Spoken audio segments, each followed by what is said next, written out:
As the coronavirus continues to spread across China, other nations around the world are starting to increase their precautions. Just a short while ago, British Airways said it was suspending all flights to and from mainland China. That comes after the British government advised against all but essential travel to China.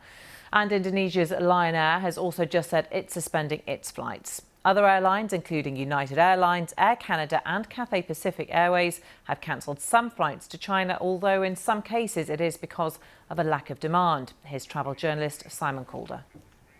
Flights went out normally to Beijing to Shanghai yesterday. They are now on their way back. The flight from Beijing due in at 3 o'clock at Heathrow this afternoon. The flight from Shanghai slightly behind it. They're both over Siberia at the moment. They will have all the normal passengers who were booked on those flights, but they will also have, crucially, the crew who flew out yesterday. And everybody else who was booked on flights from tomorrow onwards from Beijing and Shanghai will now be trying to find alternative routes. Well, the official figures from China show how the virus is continuing to spread. The number of confirmed fatalities rose by 26 to 132 as of Wednesday morning.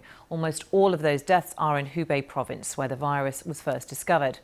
And there was also a sharp increase in the number of confirmed infections, up by almost a third to stand at just under 6,000. Well, here's what the Chinese officials had to say at a news conference in Beijing just a short time ago. We are now in the critical period of the prevention of this epidemic. We need to control the potential source of virus.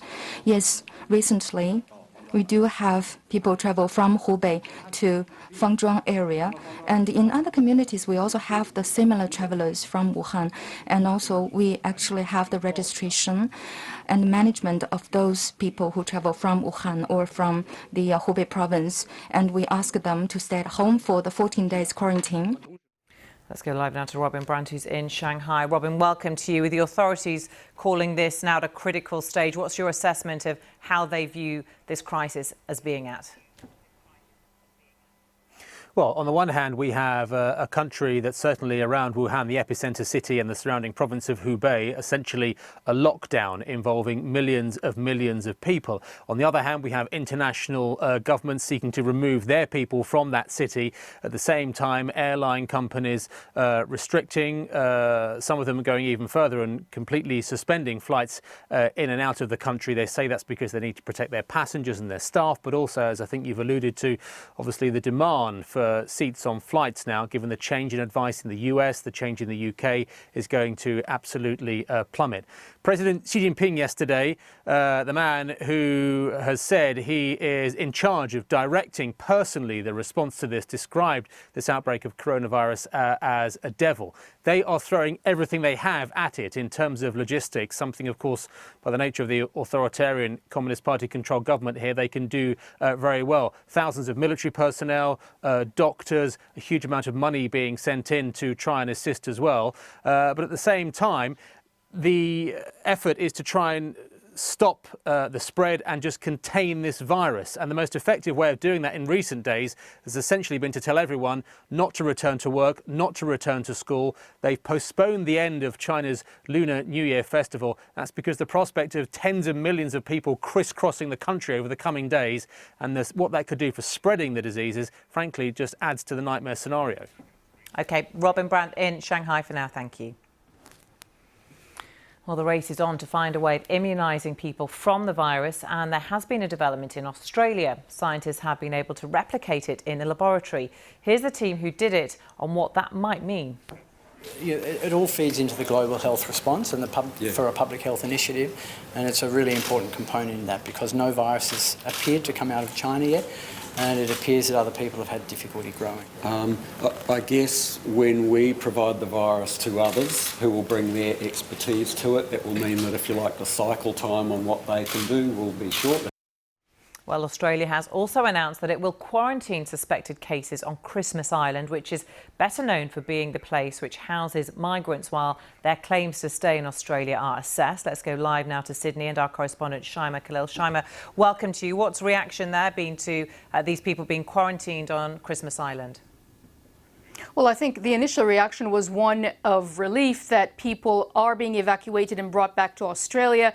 But really, the choice of Christmas Island has raised eyebrows and raised a number of questions. As you mentioned there, Samantha, Christmas Island has quite a tainted history, if you will. Since 2003, it's been used as a detention center, a place where asylum seekers are kept and detained. It is famous for a recently reopened particular detention center that has recently been criticized for bad conditions, for human rights violations. It's currently housing a Sri Lankan family of 4.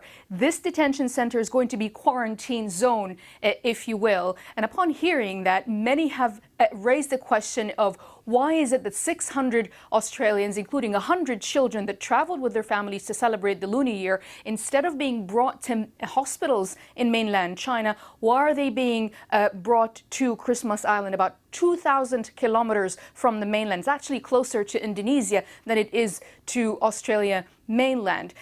The other thing is if it's a place that's been criticized for bad conditions in the past, why is it suddenly deemed okay for people to be there to be quarantined for 14 days? Is there going to be adequate guards, adequate medical facilities? All of these are questions that the Prime Minister has not answered. And also, inside Christmas Island themselves, we've heard from the authorities who've told local media that the first they heard about was from the media when the Prime Minister announced it. So in principle, there is a sense of relief that Australians are coming back, but the place that they're going to go to when they do come back is quite problematic.